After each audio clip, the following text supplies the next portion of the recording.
there's 70 different configurations of phenols. Phenols are what we interact with that make us be allergic to things. Okay. So generally speaking, with asthma, that's more of a toxic liver. So a lot of these patients with asthma will have red dots, red chicken skin on their backs, on their sides of their arms, which is associated with liver toxicity. Just eliminating milk products from their diet will take their asthma in half.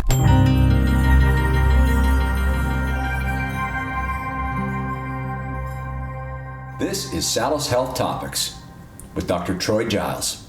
In today's discussion, asthma and allergies.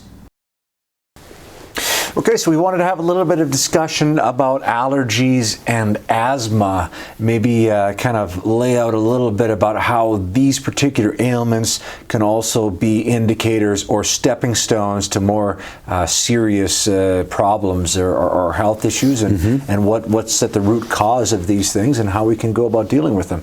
You bet. So basically, there's three ways that you can have an allergen come into your body. It's either breathing it in through your sinuses, your trachea, your bronchial into your lung, through your skin, or ingesting. Those tissues that have been affected. Now, I don't have allergies as far as if I go outside and I'm I can be underneath a showering pine tree of pollens. Sometimes underneath the pine tree there'll be just a yellow. And I don't have an allergy to that. Or somebody else standing there could be wiped out because they've had some kind of an exposure to it where they already had a weakened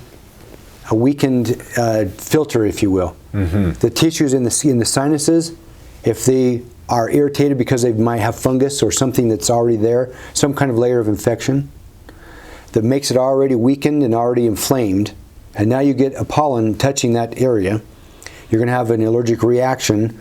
Mast cells will be released, which creates inflammation. So then then there's inflammation. There's antibodies will come to the area to try to fight whatever's happening. There's remembrances of that particular pollen that are brought into the system, so that if you get that particular allergen again, it's going to create that same mast cell response. So that would be sinus allergies, lung. And then your skin allergens would be something that, poison ivies or those things that are through the skin. Ingested allergies would be because of a leaky gut, because of antibiotics, layers of infection in the gut. So now you have a particular food come in. It could be that you might be allergic to spinach or maybe to strawberries. There's phenols that are in those particular foods. Phenols are like a stop sign. It's a 6-carbon ring that then have other carbons bonded off of those points. There's 70 different configurations of phenols. Phenols are what we interact with that make us be allergic to things. Okay.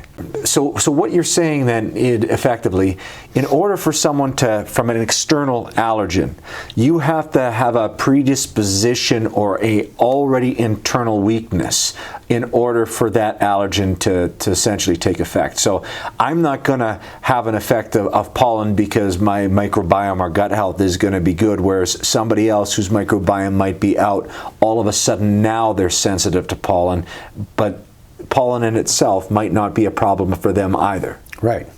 So if you've got a weakness, the microbiome, again, the microbiome is not just in your gut, not just in your intestines, it's throughout wherever you have mucus tissue. So mucus tissue is all the way from your sinuses to your throat. And that's a mucus membrane. Okay, it's just concentrated in your gut. Yeah, and your gut has more, right? But there's going to be some throughout that make that whole area be strong, so that you're not susceptible to that attack or that landing site, if you will, right, of that allergen or thing that's abnormal to the body. Right, and I don't think people associate that with allergies. They always think it's like the dander on the cat or the dog that's affecting them, and that might be a trigger for the symptoms of it, but they're not vulnerable to that if they're in a healthy state of balance. Right, so got a good state there, yep. So what we want to try to do for treatment is to get rid of whatever it is that's affecting. We either want to get rid of the fungus, bacteria, parasites, from anywhere from the sinuses all the way down to the anus. Get rid of those. We want to reestablish good microbiome with the good bacterias. We can take that orally to work on our gut biome. We can spray up our nose silver, just with a sprayer. You can also nebulizer. To nebulize, you can breathe that in for the asthma, for the sinuses. So how much overlap then are we talking about when we deal with like allergies and asthma? Very much. So asthma is going to be more with the bronchial and the lung, but ultimately it all goes back to leaky gut syndrome, which then is creating weakness in the liver. So generally speaking, with asthma, that's more of a toxic liver. So a lot of these patients with asthma will have red dots, red chicken skin on their backs, on their sides of their arms, which is associated with liver toxicity. So you need to shut off the gut so that it stops leaking so much into the blood that ultimately is filtered in the liver. So that toxifies the liver, makes it sick, and then so it can't get rid of the extra toxins. It ends up shunting the toxins that it's unable to get rid of to the lung. So if you have a sick liver, it's going to affect your lung and your kidneys as well. But your liver's got to conjugate that from fat soluble to an intermediate to water to get the toxins out of the kidney. If it's not doing its job well because it's overloaded because of the leaky gut, then you're taking all those toxins that should be just passing out through the feces, they're coming through the blood, filtering out in the liver.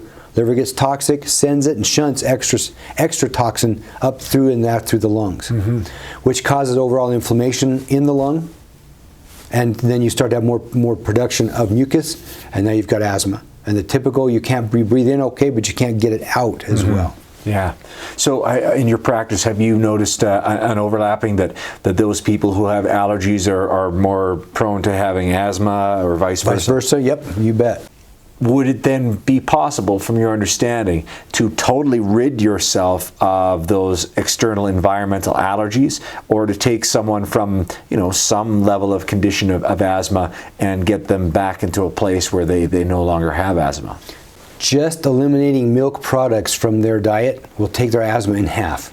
Wow. Just getting rid of, because you realize milk has 50 of the 70 phenols. Phenols are what make you be allergic. That's what you interact and creates a lot of the allergen sensitivities. Right. So milk has 50 of the 70. Wow. That's just getting rid of milk, cheese, yogurt, okay? And then you can also do some desensitization techniques. There's natural things to be done that will help you to desensitize to those phenols. Getting rid of the phenol out of the way, and then some homeopathic things that will help get rid of the sensitivity. Again, killing the bacteria, the fungus, and whatnot. With the milk, just a kind of quick question. We haven't talked about this. Maybe you have an answer. But I know that there's enzymes within a milk that hasn't been pasteurized. So those maybe kind of would help to deal with. So if you're going to drink milk, if you can find an unpasteurized source, maybe that will help alleviate the allergens. Or well, you're still the phenols are still there. Okay. It's the pasteurization is just killing bacteria. The bacteria. Yeah. But the issue is a baby calf will die in 6 months drinking the milk that we drink out of the grocery store, because it's been homogenized. The milk's been it's broken, it's homogenized. It's dead. It's inert. Protein fortified. When it's pasteurized, so the enzymes that are needed in order to absorb the calcium and the minerals out of the milk, there's an enzyme in the milk that's needed. Heating it kills the enzyme. Enzymes are alive. Right. You heat it, the enzymes are killed. So you're killing the positive enzymes that help you process the stuff in the first place, and that becomes an inert substance that ends up creating all sorts of allergies and leading people to. But we love it. We love our cream. I had the zoodles last night that we had. I had had a little bit of a cream sauce to it. Yeah. That had cream in it. Then we had ice cream that had cream in it. Yeah. So if you can minimize it. I'm not saying don't go be a zealot over it. Right. Never gonna eat it again, but just try to minimize the amount of it. Sure. You can handle it. It won't be they won't talk. So you can handle 10 or 20% inflammatory state created by milk. Right. But if you drink it all the time, you're going to be way up there, and it's going to be a problem. Sure, it's the aggregate total of things over day after day after day that create these imbalances in the microbiome. And you actually do talk about some of the asthma and the allergy issues in the 25 Conditions of More Natural Healing, which is available on your clinic website, as well as the Salus Defense website and the Salus Defense Facebook page, and that's for free for people to download with the material. Is there anything you want to wrap up with on this subject matter? No, I think that's good. We covered it. Okay, awesome. Well, thank you for your time. You bet.